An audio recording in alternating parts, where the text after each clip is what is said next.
and responsibilities of those degrees.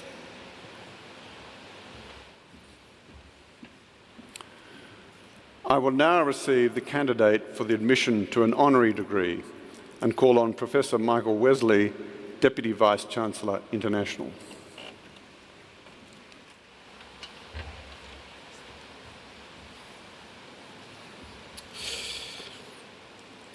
Eda Ritchie AM has enjoyed a distinguished career with a strong record of commitment to the arts, education, government, health and the environment over a period of almost 5 decades. In 2010, her contributions to the community were recognised with an appointment as a member in the Order of Australia. Ritchie received an Associate in Music Diploma at Clyde School in Woodend and later a Graduate Diploma of Business Agribusiness at Monash University. She conducted a career in farming and business, also working in natural resource management and coastal strategic planning, while giving tirelessly through philanthropic activities.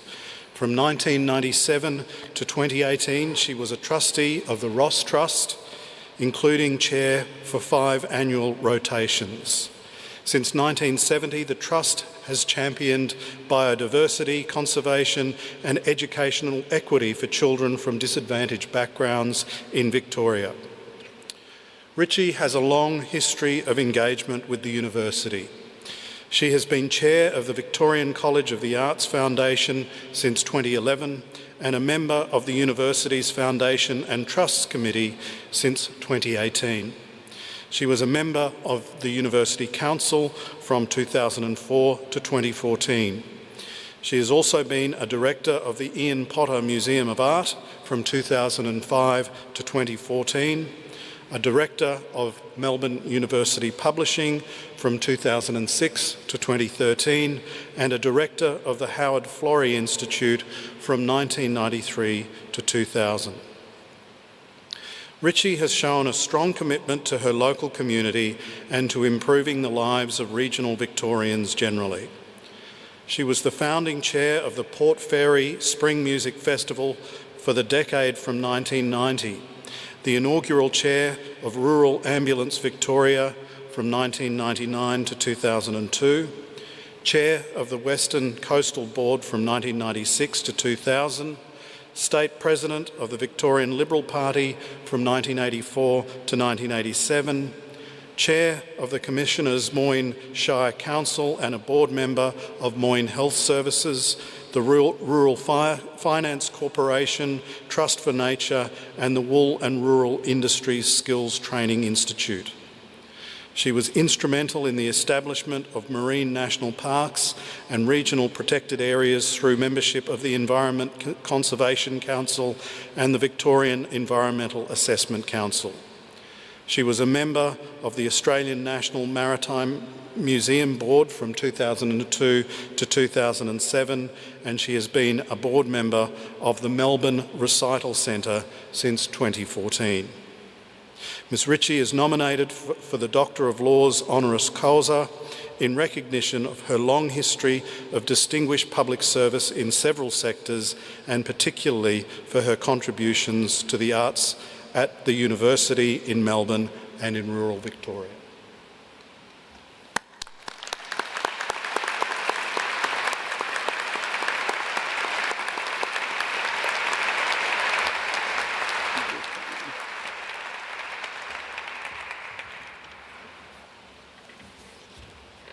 I now invite Ms Eda Ritchie to deliver the occasional address. Chancellor, Vice-Chancellor, Dean, Directors of the Victorian College of the Arts and the Melbourne Conservatorium of Music, graduates and candidates, ladies and gentlemen, I thank the University and the Faculty of Fine Arts and Music in particular for the great honour they've done me in awarding me an honorary Doctorate of Laws. I value it incredibly highly. It's also a great honour to give this address, meeting in this elegant and historic World Heritage listed building, with graduation of students from the Faculty of Fine Arts and Music in one of the world's leading universities and Australia's #1 university. And I sincerely congratulate you all on your great achievement in completing your degrees. It paves the way for you to move on with your lives, equipped with priceless knowledge and skills. It paves the way for you to go on learning and sharing your opportunities, and I also acknowledge your family and friends who must be so proud of you today. Whether you have studied music, art, dance, theatre, or film or design, or any of the other wonderful opportunities offered by your faculty, whether you are a creator or a performer, or both, you now have a higher plane from where to consider and to fulfill your life purpose and your dreams. You are part of a worldwide community of talented and committed artists and creators. Fine arts and music are our one true global language.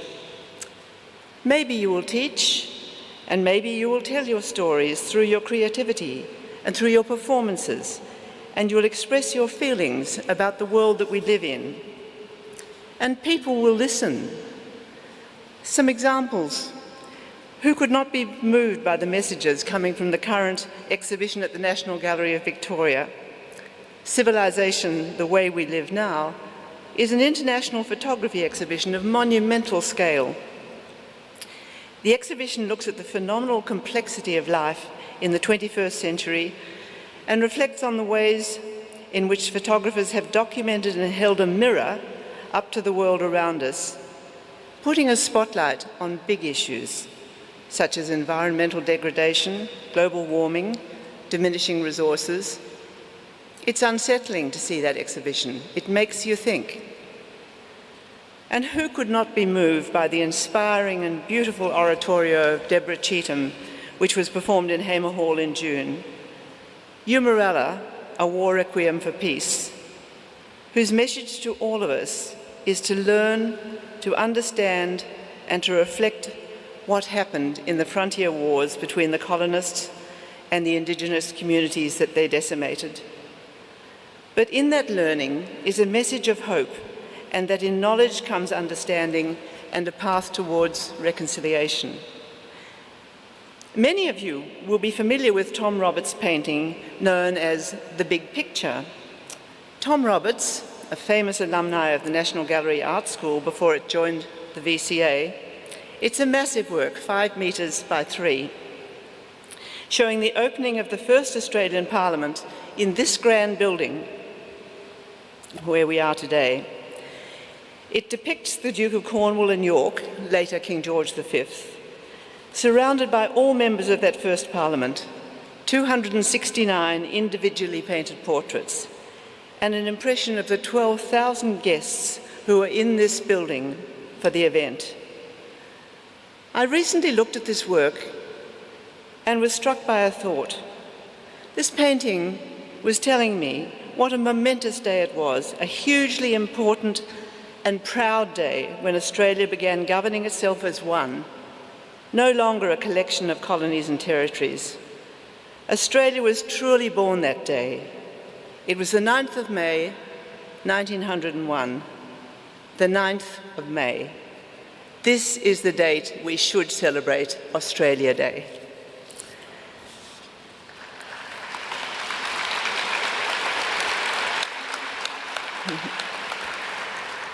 Music, you know, music is the heartbeat of the world, and the arts world offers an extraordinary opportunity to take up the responsibility we all have to work towards a better world through the way we live our own lives and through the international language of music and the performing and visual arts.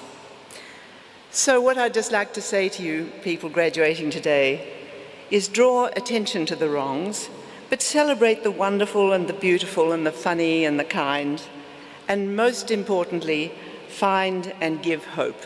There is so much ahead for you to explore. I wish you courage, good health, and good luck.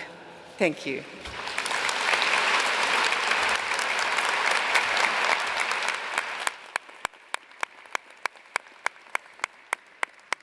Thank you, Eda.